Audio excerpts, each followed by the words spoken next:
اس سورہ فاتحہ کی اہمیت کو بیان کرنے کے لیے اتنی بات بھی کافی ہونی چاہیے کہ اللہ تبارک و تعالی نے اسی سورت کو اس کام کے لیے منتخب فرمایا ہے کہ نہ صرف ہر نماز میں بلکہ نماز کی ہر رکعت میں اس کا پڑھنا ضروری قرار دیا گیا ہے۔ اور ایک حدیث میں نبی کریم سرور دو عالم صلی اللہ علیہ وسلم کا یہ ارشاد ہے کہ لا صلاۃ لمن لم یقرأ بفاتحۃ الکتاب، جو شخص سورہ فاتحہ نہ پڑھے اس کی نماز ہی نہیں ہوتی۔ تو سورہ فاتحہ نماز کا لازمی جز قرار دے کر یہ فرما دیا گیا ہے کہ وہ ہر نماز میں پڑھی جائے گی۔ اس سے اس کی اہمیت واضح ہوتی ہے۔ اور اس میں ایک حدیث حضرت ابو ہریرہ رضی اللہ تعالیٰ عنہ سے مروی ہے اور امام مسلم نے اپنی صحیح میں اس کو روایت کیا ہے کہ رسول کریم سرور دو عالم صلی اللہ علیہ وسلم نے فرمایا کہ اللہ تبارک و تعالی نے فرمایا ہے کہ نماز یعنی سورہ فاتحہ میرے اور میرے بندے کے درمیان دو حصوں میں تقسیم کر دی گئی ہے، جن میں سے آدھا حصہ میرے لیے ہے اور آدھا حصہ میرے بندے کے لیے، اور جو کچھ میرا بندہ مانگتا ہے وہ اس کو دیا جائے گا۔ پھر اس کی تفصیل نبی کریم صلی اللہ علیہ وسلم نے اس طرح بیان فرمائی کہ بندہ جب نماز میں یہ کہتا ہے کہ الحمدللہ رب العالمین، جس کا معنی یہ ہے کہ تمام تعریفیں اللہ کی ہیں جو تمام جہانوں کا پروردگار ہے، تو اللہ تبارک و تعالی اس کے جواب میں فرماتے ہیں کہ حمدنی عبدی، یعنی میرے بندے نے میری حمد کی ہے، میری تعریف کی ہے۔ اور جب وہ کہتا ہے الرحمن الرحیم تو اللہ تعالیٰ فرماتا ہے کہ اثنا علی عبدی، کہ میرے بندے نے میری پھر تعریف کی ہے۔ اور جب بندہ کہتا ہے مالک یوم الدین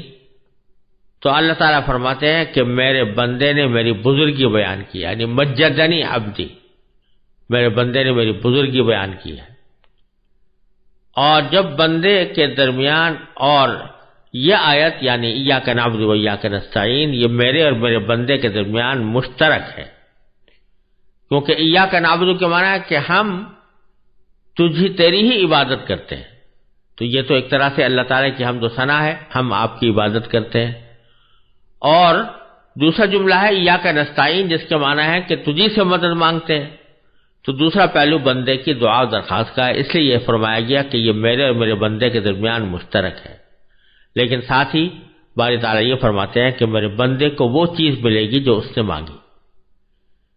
پھر جب بندہ کہتا ہے کہ اہدنا الصراط المستقیم، جس کے معنی یہ ہے کہ ہمیں سیدھے راستے کی ہدایت عطا فرما، تو حق تعالیٰ اس کے جواب میں فرماتے ہیں کہ یہ سب میرے بندے کے لیے ہے اور اس کو وہ چیز ملے گی جو اس نے مانگی، یعنی صراط مستقیم مانگ رہا ہے تو اس کو صراط مستقیم عطا ہوگی۔ یہ تفصیل صحیح مسلم میں حضرت ابو ہریرہ رضی اللہ تعالیٰ عنہ نے نبی کریم سرور دو عالم صلی اللہ علیہ وسلم سے نقل فرمائی ہے۔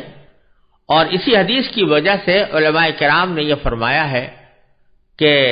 جب آدمی سورہ فاتحہ کی تلاوت کرے تو نماز کے اندر اس کی ہر آیت پر وقف کرنا چاہیے، یعنی الحمدللہ رب العالمین کہا، تھوڑی دیر ٹھہرے، اور تصور اگر یہ کیا جائے کہ اس کے جواب میں اللہ تبارک و تعالیٰ فرما رہے ہیں حمدنی عبدی، یعنی میرے بندے نے میری تعریف کی ہے، تو اور زیادہ بہتر ہے۔ اور اسی طرح جب الرحمن الرحیم کہے تو تھوڑی دیر ٹھہرے، یعنی ایک لمحے کے لیے ٹھہر جائے اور تصور کرے کہ میرے پروردگار نے اس کے جواب میں یہ فرمایا کہ اثنا علی عبدی، یعنی میرے بندے نے میری ثنا کی ہے۔ اور جب مالک یوم الدین کہے تو پھر ٹھہر جائے ایک لمحے کے لیے اور یہ تصور کرے کہ باری تعالیٰ نے فرمایا کہ مجدنی عبدی، میرے بندے نے میری بزرگی بیان کی ہے۔ اور اسی طرح ایاک نعبد و ایاک نستعین اور اہدنا الصراط المستقیم میں بھی، تو ہر آیت پر وقف کرنا زیادہ بہتر ہے۔ اور علماء کرام یہ فرماتے ہیں کہ ایسی یہ بات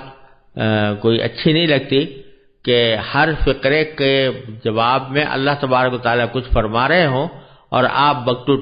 آگے بڑھتے چلے جائیں اور ان الفاظ کا یا اس جواب کا کوئی انتظار یا اس کا کوئی موقع آپ نہ چھوڑیں اپنی تلاوت کے درمیان. تو یہ اچھی بات نہیں ہے. اس لیے علماء کرام نے فرمایا کہ ہر آیت پر تھوڑا وقف کر کے اس کو پڑھنا چاہیے.